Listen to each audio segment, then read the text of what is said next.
Bapak Ibu yang dikasihi dalam Tuhan Yesus, mari kita mendasari ibadah dalam suasana ibadah di rumah-rumah dalam kesempatan pagi ini dengan kita membaca firman Tuhan yang terambil dari kitab 1 Yohanes pasal yang pertama ayat yang kelima. Yang begini bunyi firman Tuhan. "Danlah berita yang telah kami dengar dari Dia dan yang kami sampaikan kepada kamu, Allah adalah terang, dan di dalam Dia sama sekali tidak ada kegelapan." Bapak Ibu yang terkasih dalam Tuhan, hukum dan perintah Allah berbunyi, "Kasihlah Tuhan Allahmu dengan segenap hatimu, dengan segenap jiwamu, dan dengan segenap akal budimu."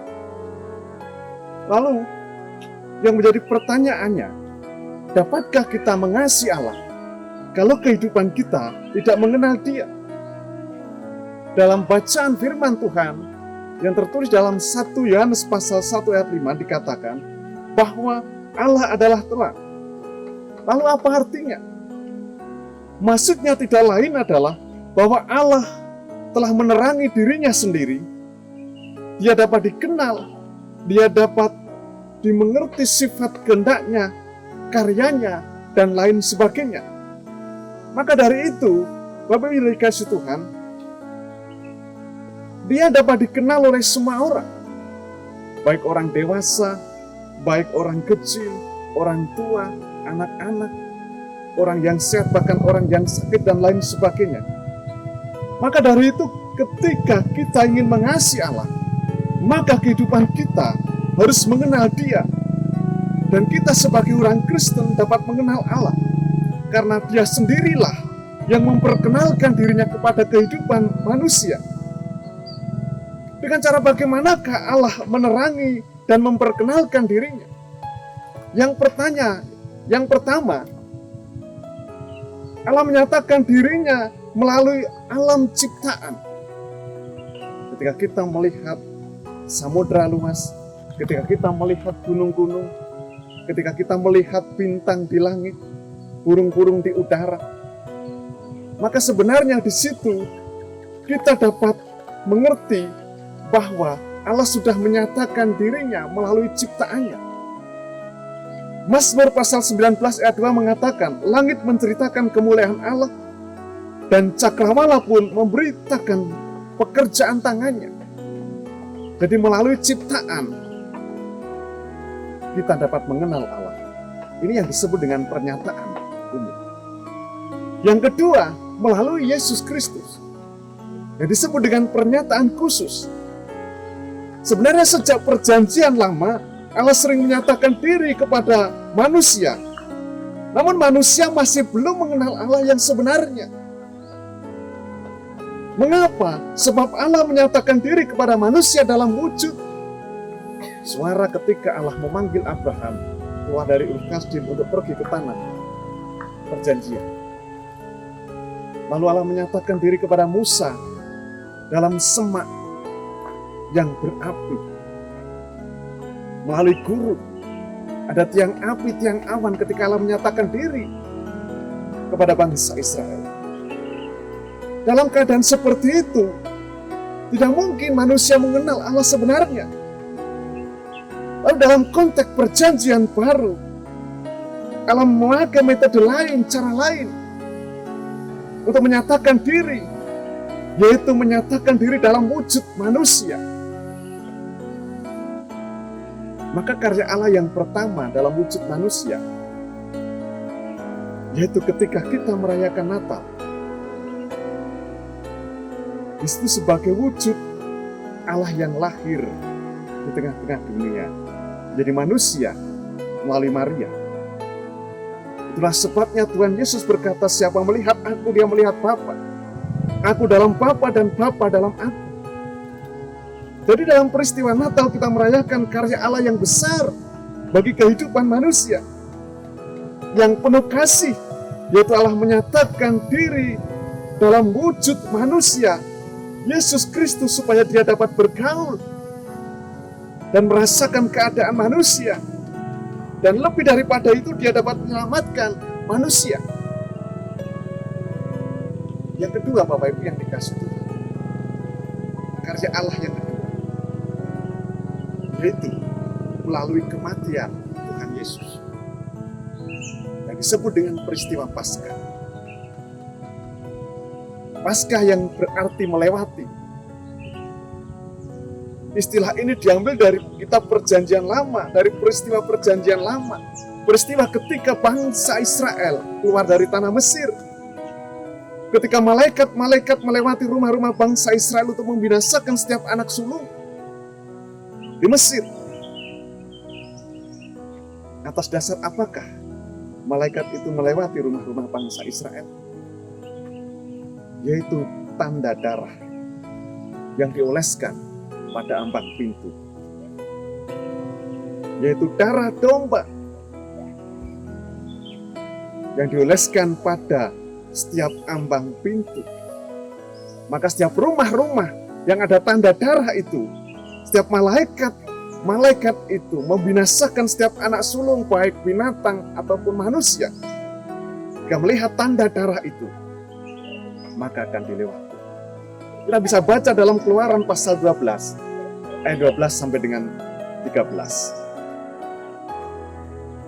Darah domba dalam Keluaran pasal 12 itu adalah bayang-bayang dari darah Yesus Kristus yang tercurah, yang menjadi tanda keselamatan bagi setiap orang percaya.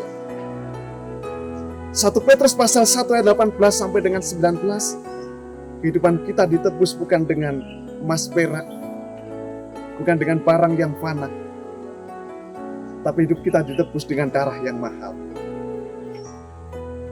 Jadi saudara-saudara yang dikasihi Tuhan, salib tidak hanya kayu yang dipalangkan, tapi salib melambangkan karya Allah yang besar bagi dunia, yaitu ketika kasih dan kesucian dipersatukan. Karena semua orang telah berbuat dosa dan telah kehilangan kemuliaan Allah. Sebab upah dosa adalah maut, tapi kasih karunia Allah ialah hidup yang kekal dalam Kristus Yesus Tuhan kita. Logikanya Bapak Ibu yang dikasihi Tuhan, sebenarnya manusia yang seharusnya disalibkan oleh karena dosa, oleh karena pelanggaran, yang harus mendapat hukuman salib itu karena dosa dan pelanggaran. Tapi besarnya kasih Allah kepada kita, Ia mengaruniakan Yesus Kristus supaya orang yang percaya kepadanya diselamatkan. Yesus Kristus diutus dan berkorban untuk menebus kita dari kematian, dari murka dan kebinasan dengan cara menghidupkan, memperdamaikan, dan menyelamatkan kehidupan kita. Dia yang tidak mengenal dosa telah dibuatnya menjadi dosa karena kita, supaya di dalam Dia kita dibenarkan oleh Allah. 2 Korintus pasal yang kelima ayat yang ke-21. Yang ketiga Bapak Ibu yang dikasihi Tuhan, karya Allah dalam Kristus Yesus, yaitu kebangkitan Kristus.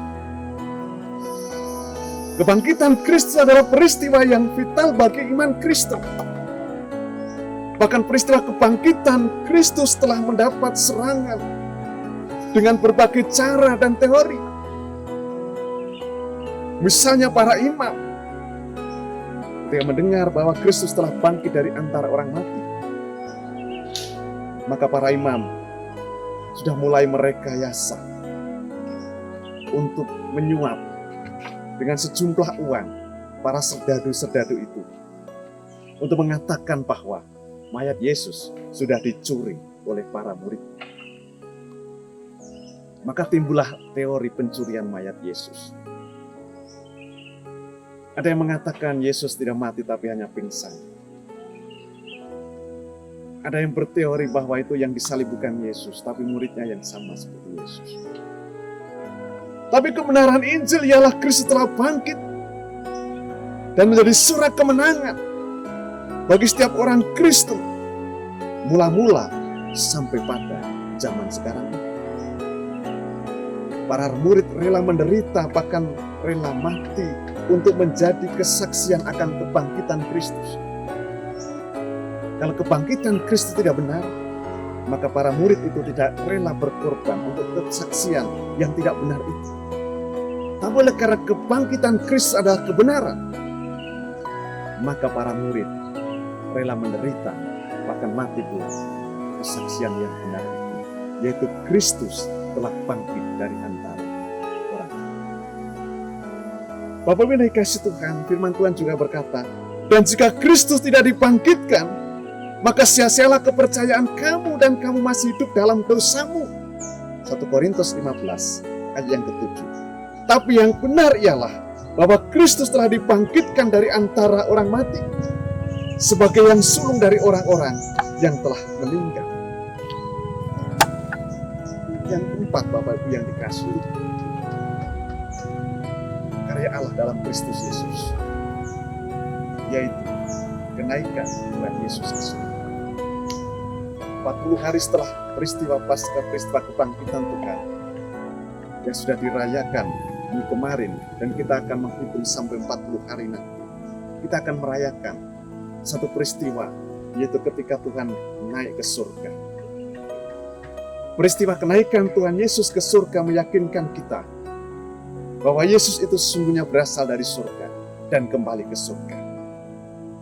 Kenaikannya ke surga adalah penutup dari satu masa tertentu dalam masa pekerjaannya sebagai juru selamat dunia. Namun itu juga sekaligus merupakan permulaan dari satu masa baru, yaitu kehadiran gereja sebagai tubuh Kristus. Melalui kesaksian para murid dan seluruh orang percaya oleh kuasa dan bimbingan Roh Kudus. Karena Kristus telah menang, kita pun akan menang bersama dengan Dia. Tentu dalam surat 1 Korintus pasal 15 ayat yang ke-58 dikatakan bahwa, tapi syukur kepada Allah yang telah memberikan kepada kita kemenangan oleh Yesus Kristus Tuhan kita. Karena itu saudara-saudaraku yang kekasih, berdirilah teguh, jangan goyah, dan giatlah selalu dalam pekerjaan Tuhan. Sebab kamu tahu bahwa dalam persekutuan dengan Tuhan jerih payahmu tidak sia-sia. Rasul Paulus mengajar kepada kita dalam surat 1-2 Korintus pasal yang ke-5 ini, untuk kita dalam suasana peristiwa Paskah yang kita rayakan ini, kematian, kebangkitan Tuhan, bahkan nanti sampai kepada kenaikan Tuhan Yesus ke surga, mendorong kita, memotivasi kita untuk kehidupan kita memiliki iman yang teguh, tidak goyah, dan terus bersemangat untuk melakukan pekerjaan-pekerjaan buat Tuhan. Sekalipun mungkin dalam konteks masa-masa sekarang ini kita sedang mengalami berbagai macam tantangan oleh karena terjadinya pandemi COVID-19 ini. Tapi kita tetap memiliki pengharapan iman yang kokoh dalam Kristus. Oleh karena Tuhan memberikan kita kemenangan melalui satu peristiwa Paskah ini. Dan biarlah kita, jemaat yang ada di Palojati, Sidorejo, tetap memiliki semangat untuk melayani Tuhan. Karena kita sudah dikasih kemenangan dalam Kristus Yesus. Tuhan Yesus memberkati.